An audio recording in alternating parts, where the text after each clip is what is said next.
Hello friends, स्वागत करता हूं आपके अपने यूट्यूब चैनल स्टडी 107 में। फ्रेंड्स, आज हम सामान्य ज्ञान का बेहद ही महत्वपूर्ण टॉपिक भारतीय संविधान से संबंधित क्वेश्चंस करने वाले हैं। फ्रेंड्स, हम सारे ही संविधान को टॉपिक वाइज यहां पर कवर करने वाले हैं। फ्रेंड्स, वीडियो को लास्ट तक जरूर देखना। वीडियो में हमने सारे ही क्वेश्चन सेलेक्टेड रखे हैं जो कि आपके आने वाले एग्जाम के लिए काफ़ी महत्वपूर्ण साबित हो सकते हैं। तो चलिए फ्रेंड्स, देख लेते हैं भारतीय संविधान का पहला स्टेप, भारत का संवैधानिक विकास। देख लेते हैं पहला क्वेश्चन है हमारा, ब्रिटिश भारत के निम्नलिखित अधिनियमों में से कौन सा अधिनियम बंगाल के गवर्नर जनरल को नामित करता है? ए रेगुलेटिंग एक्ट 1773, बी है पिट्स इंडिया एक्ट 1784 और सी है चार्टर एक्ट अधिनियम 1793 और डी है चार्टर एक्ट अधिनियम 1813। देखिए, इसका सही आंसर हो जाएगा, वो हो जाएगा option number A, regulating act 1773, option number A. अगला देख लेते हैं। अगला क्वेश्चन है हमारा, बंगाल का प्रथम गवर्नर जनरल कौन था? ए लॉर्ड वारेन हेस्टिंग, बी है लॉर्ड विलियम बेंटिंक, सी है लॉर्ड मेयो और डी है यहाँ पर रॉबर्ट क्लाइव। तो देखिए फ्रेंड्स, इसका सही आंसर हो जाएगा, वो हो जाएगा option number A, Lord Warren Hastings, option number A, Lord Warren Hastings. अगला क्वेश्चन देख लेते हैं हम। देखिए, अगला क्वेश्चन है हमारा, निम्नलिखित में से किस अधिनियम द्वारा कलकत्ता में सर्वोच्च न्यायालय की स्थापना की गई थी? ए चार्टर एक्ट 1813, बी है पिट्स इंडिया एक्ट, सी है रेगुलेटिंग एक्ट 1773 और डी है चार्टर एक्ट 1833। देखिए, इसका सही आंसर हो जाएगा, वो हो जाएगा option number C, regulating act 1773 के तहत, ऑप्शन नंबर सी। अगला क्वेश्चन देख लेते हैं हम। देखिए, अगला क्वेश्चन है हमारा, कलकत्ता में स्थापित सर्वोच्च न्यायालय के प्रथम मुख्य न्यायाधीश कौन थे? ए एलिजा एम्पे, बी चैम्बर्स, सी है स्टीफन और डी है जॉन हाइड। देखिए, ये थे option number A, Elijah Impey, option number A, Calcutta में स्थापित सर्वोच्च न्यायालय के प्रथम मुख्य न्यायाधीश थे एलिजा एम्पे। अगला देख लेते हैं। फ्रेंड्स, अगला क्वेश्चन है हमारा, निम्नलिखित कथनों में से कौन सा कथन 1833 के चार्टर अधिनियम के संदर्भ में सत्य है? ए लॉर्ड बेंटिंक भारत के प्रथम गवर्नर जनरल थे, बी है बंगाल के गवर्नर जनरल के पद को भारत के गवर्नर जनरल के रूप में बदल दिया गया और सी है ए और बी और डी है इनमें से कोई नहीं। देखिए, इसका सही आंसर हो जाएगा, वो हो जाएगा ऑप्शन नंबर सी, ए और बी दोनों, ऑप्शन नंबर सी।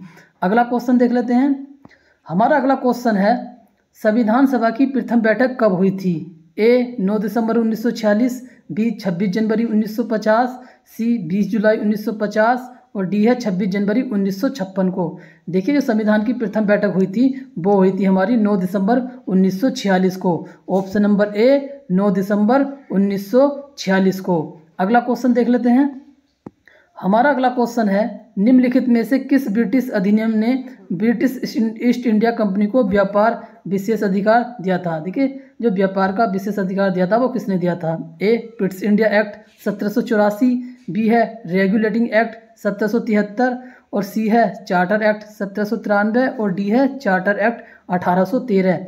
देखिए, इसका सही आंसर हो जाएगा, वो हो जाएगा option number C, charter act 1793, option number C. अगला देख लेते हैं।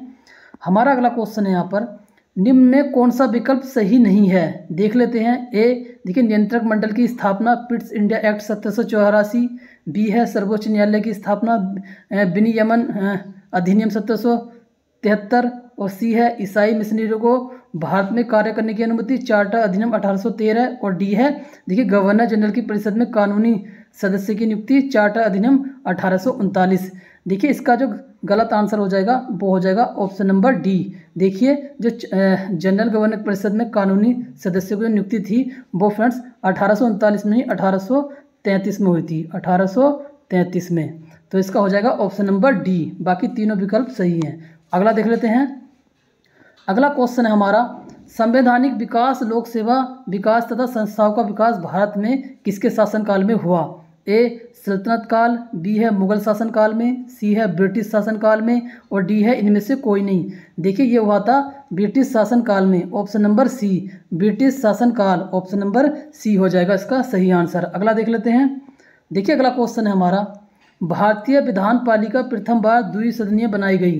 ए 1892 के भारत परिषद द्वारा, बी है 1909 के अधिनियम के द्वारा, और सी है 1919 के भारत अधिनियम के द्वारा, और डी है 1935 भारत अधिनियम द्वारा। देखिए ये बनाई गई थी ऑप्शन नंबर सी 1919 भारत सरकार अधिनियम द्वारा। Option number C 1919। अगला देख लेते हैं। देखिए अगला क्वेश्चन है हमारा, किस अधिनियम के द्वारा ब्रिटिश संसद ने चाय के व्यापार और चीन के साथ व्यापार को छोड़कर ईस्ट इंडिया कंपनी कर दिया था? ये सभी व्यापारिक एकाधिकार को समाप्त कर दिया था। देख लेते हैं। ए 1813 का चार्टर अधिनियम, बी है 1833 का चार्टर अधिनियम, और सी है 1853 का चार्टर अधिनियम, डी है 1873 का चार्टर अधिनियम। इसका सही आंसर हो जाएगा वो हो जाएगा ऑप्शन नंबर ए। देखिए 1813 का चार्टर अधिनियम, ऑप्शन नंबर ए। अगला देख लेते हैं। देखिए फ्रेंड्स अगला क्वेश्चन है हमारा, निम्नलिखित में से किस ब्रिटिश अधिनियम ने भारतीय सिविल सेवा को खुली प्रतिस्पर्धा के रूप में पेश किया? ए चार्टर एक्ट 1853, बी है चार्टर एक्ट 1793, और सी है चार्टर एक्ट 1833, और डी है चार्टर एक्ट 1813। देखिए इसका सही आंसर हो जाएगा फ्रेंड्स वो हो जाएगा option number A, charter act 1853, option number A. अगला देख लेते हैं। हमारा अगला क्वेश्चन है यहाँ पर, निम्नलिखित में से किस ब्रिटिश अधिनियम ने निम्नलिखित में से किस ब्रिटिश अधिनियम ने तीनों प्रेसिडेंसियों को एक सामान्य प्रणाली में एकत्रित कर दिया था? देख लेते हैं। ए है भारत सरकार अधिनियम 1858, बी है भारत परिषद अधिनियम 1861, और सी है भारत परिषद अधिनियम 1892, और डी है भारत परिषद अधिनियम 1909। देखिए इसका जो आंसर हो जाएगा वो हो जाएगा ऑप्शन नंबर बी, भारत परिषद अधिनियम 1861, ऑप्शन नंबर बी। अगला देख लेते हैं। देखिए अगला क्वेश्चन है हमारे यहाँ पर, निम्नलिखित में से किस अधिनियम के अंतर्गत भारतीय विधान परिषद को बजट पर बहस करने की शक्ति प्राप्त हुई है? ए भारतीय परिषद अधिनियम 1861, बी है भारतीय परिषद अधिनियम 1892, और सी है भारतीय परिषद अधिनियम 1909, और डी है भारत शासन अधिनियम 1919। देखिए ये शक्ति प्राप्त हुई है ऑप्शन नंबर बी, भारत परिषद अधिनियम 1992 के तहत, ऑप्शन नंबर बी। अगला देख लेते हैं। देखिए फ्रेंड्स अगला क्वेश्चन है हमारा, निम्नलिखित कथनों पर विचार करें, इनमें से कौन सा कथन भारत परिषद अधिनियम 1919 के संदर्भ में सही है? ए देख लेते हैं। इस अधिनियम के अनुसार ब्रिटिश सरकार के सांप्रदायिक निर्वाचन मंडल का प्रारंभ किया, जिसका उद्देश्य हिंदू मुस्लिम के मध्य मतभेद पैदा कर उनकी एकता को खत्म करना था।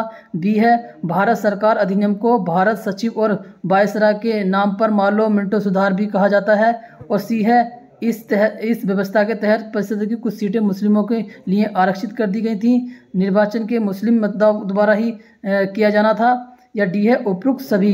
देखिए इसका सही आंसर हो जाएगा वो हो जाएगा ऑप्शन नंबर डी, उपरोक्त सभी, ऑप्शन नंबर डी। देखिए अगला क्वेश्चन है हमारा, निम्नलिखित कथनों पर विचार करें और इनमें से कौन सा कथन मॉन्टेगू चेम्सफोर्ड सुधार के संदर्भ में सही है? ए केंद्र द्विसदनात्मक विधायिका की स्थापना, बी है प्रथम बार महिलाओं को मत देने का अधिकार, सी है ए और बी दोनों, और डी है इनमें से कोई नहीं। देखिए इसका जो सही आंसर हो जाएगा वो हो जाएगा ऑप्शन नंबर सी, ए और बी दोनों, ऑप्शन नंबर सी। अगला देख लेते हैं। अगला क्वेश्चन है हमारा, निम्नलिखित में से किस ब्रिटिश अधिनियम ने लोक सेवा आयोग की स्थापना की थी? ए भारत सरकार अधिनियम 1919, बी है भारत सरकार अधिनियम 1935, सी है भारत परिषद अधिनियम 1909, और डी है भारत परिषद अधिनियम 1892। देखिए इसका जो आंसर हो जाएगा सही वो हो जाएगा ऑप्शन नंबर ए। देखिए भारत सरकार अधिनियम 1919 के तहत ब्रिटिश अधिनियम ने लोक सेवा आयोग की स्थापना की थी, ऑप्शन नंबर ए। अगला देख लेते हैं। फ्रेंड्स अगला क्वेश्चन है, निम्नलिखित में से किस अधिनियम में नियंत्रक एवं महालेखा परीक्षक नामक पद का सुझाव दिया गया था? ए 1935 अधिनियम में, बी है 1947 के अधिनियम में, सी है 1909 के अधिनियम में, और डी है 1919 के अधिनियम में। देखिए ये सुझाव दिया गया था option number D, option number D 1919 के अधिनियम में, ऑप्शन नंबर डी। अगला देख लेते हैं। देखिए अगला क्वेश्चन है हमारा, भारत के लिए संविधान की रचना हेतु संविधान सभा का प्रचार निम्नलिखित में सर्वप्रथम किसने प्रस्तुत किया? ए स्वराज्य पार्टी 1934 में, बी है कांग्रेस पार्टी 1936 में, सी है मुस्लिम लीग 1942 में, और डी है सर्वदलीय सम्मेलन 1946 में। देखिए इसका जो आंसर हो जाएगा वो हो जाएगा ऑप्शन नंबर ए। ये प्रस्ताव रखा था सर्वप्रथम स्वराज पार्टी ने 1934 में, ऑप्शन नंबर ए। अगला देख लेते हैं। अगला क्वेश्चन है, केंद्र में देखिए द्वैध शासन किस अधिनियम के अंतर्गत स्थापित किया गया? ए भारत सरकार अधिनियम 1919, बी है भारत सरकार अधिनियम 1919 और सी है भारत सरकार अधिनियम 1935 और डी है भारत सरकार अधिनियम 1947। देखिए इसका जो आंसर हो जाएगा फ्रेंड्स वो हो जाएगा ऑप्शन नंबर सी, भारत सरकार अधिनियम 1935। भारत सरकार अधिनियम 1935 के तहत केंद्र में द्वैध शासन अधिनियम के अंतर्गत स्थापित किया गया था। अगला देख लेते हैं। अगला क्वेश्चन है हमारा, राष्ट्रपति की देखिए राष्ट्रपति की अध्यादेश निर्गत करने की शक्ति प्रेरित है। देख लेते हैं। ए भारत सरकार अधिनियम 1919 से, बी है भारत सरकार अधिनियम 1935 से, सी है भारत सरकार अधिनियम 1909 से और डी है भारत सरकार अधिनियम 1947 से। देखिए इसका जो आंसर हो जाएगा वो हो जाएगा ऑप्शन नंबर ए, भारत सरकार अधिनियम 1935 से राष्ट्रपति को अध्यादेश निर्गत करने की शक्ति प्राप्त है। अगला क्वेश्चन देख लेते हैं। फ्रेंड्स अगला क्वेश्चन है हमारा, 1935 के अधिनियम को अविश्वास का प्रतीक किसने कहा? ए देखिए क्लाइमेट एटली ने, बी है मोहम्मद अली जिन्ना ने, सी है मौलाना अबुल कलाम आज़ाद ने और देखिए डी है हमारा जवाहरलाल नेहरू ने। देखिए ये कहा था ऑप्शन नंबर ए क्लीमेंट एटली ने। ऑप्शन नंबर ए क्लीमेंट एटली ने 1935 के अधिनियम को अविश्वास का प्रतीक बताया था। अगला देखते हैं। फ्रेंड्स अगला क्वेश्चन है, भारतीय संविधान में किस अधिनियम के ढांचे को स्वीकार किया गया है? ए भारत शासन अधिनियम 1905, बी है ईस्ट इंडिया कमीशन 1905, सी है भारत शासन अधिनियम 1942 या भारत शासन अधिनियम 1935। देखिए इसका जो आंसर हो जाएगा वो हो जाएगा ऑप्शन नंबर डी, भारत शासन अधिनियम 1935। भारतीय संविधान में अधिनियम के ढांचे को स्वीकार किया गया है भारत शासन अधिनियम 1935। अगला देख लेते हैं। अगला क्वेश्चन है हमारा, निम्नलिखित में से किस अधिनियम के फलस्वरूप बर्मा भारत के पृथक हुआ? ए इंडियन काउंसिलिंग एक्ट 1909, बी है गवर्नमेंट ऑफ इंडिया एक्ट 1919, सी है गवर्नमेंट ऑफ इंडिया एक्ट 1935 और डी है इंडियन इंडिपेंडेंस एक्ट 1947। देखिए इसका जो आंसर हो जाएगा वो हो जाएगा option number C, government of India act 1935 के स्वरूप। अगला देख लेते हैं। देखिए अगला क्वेश्चन है हमारा, भारत को डोमिनियन स्टेट का दर्जा देने का प्रावधान किया गया। ए क्रिप्स मिशन द्वारा, बी है कैबिनेट मिशन द्वारा, सी है माउंटबेटन योजना द्वारा और डी है इनमें से कोई नहीं।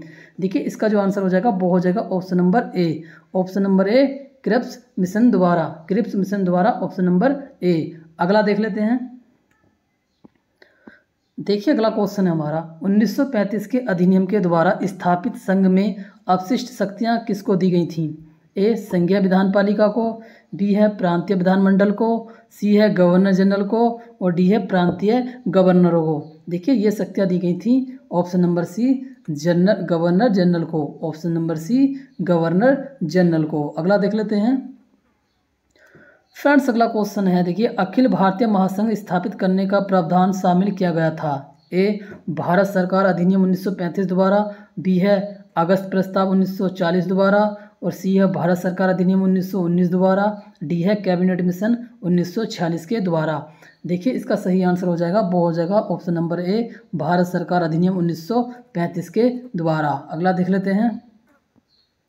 हमारा अगला क्वेश्चन है, भारत का संघीय न्यायपालिका निम्नलिखित में से किस वर्ष स्थापित किया गया था? ए 1935 में, बी वर्ष 1937 में, सी वर्ष 1946 में और डी है वर्ष 1947 में। देखिए ये स्थापित किया गया था ऑप्शन नंबर बी वर्ष 1937 में, ऑप्शन नंबर बी वर्ष 1937 में। अगला देख लेते हैं। अगला क्वेश्चन है हमारा कि भारत की संविधान सभा गठित करने का देख लेते हैं। ए भारतीय राष्ट्रीय कांग्रेस का प्रस्ताव, बी है कैबिनेट मिशन योजना 1946 का, सी है भारतीय स्वतंत्रता अधिनियम 1947 और डी है भारतीय देखिए डोमिनियन के प्रांतीय राज्य विधानमंडलों का प्रस्ताव। देखिए इसका जो आंसर हो जाएगा वो हो जाएगा option number B, cabinet mission 1946, cabinet mission योजना 1946 के तहत भारतीय संविधान को गठित किया गया था। अगला देख लेते हैं। अगला क्वेश्चन है हमारा, इन व्यक्तियों में से कौन कैबिनेट मिशन का सदस्य नहीं रहा है? देख लेते हैं। ए विलियम वुड, सी है पैथिंग लॉरेंस, सॉरी बी है पैथिलोरेंस और सी है स्टेफोर्ड क्रिप्स और डी है ए बी अलेक्जेंडर।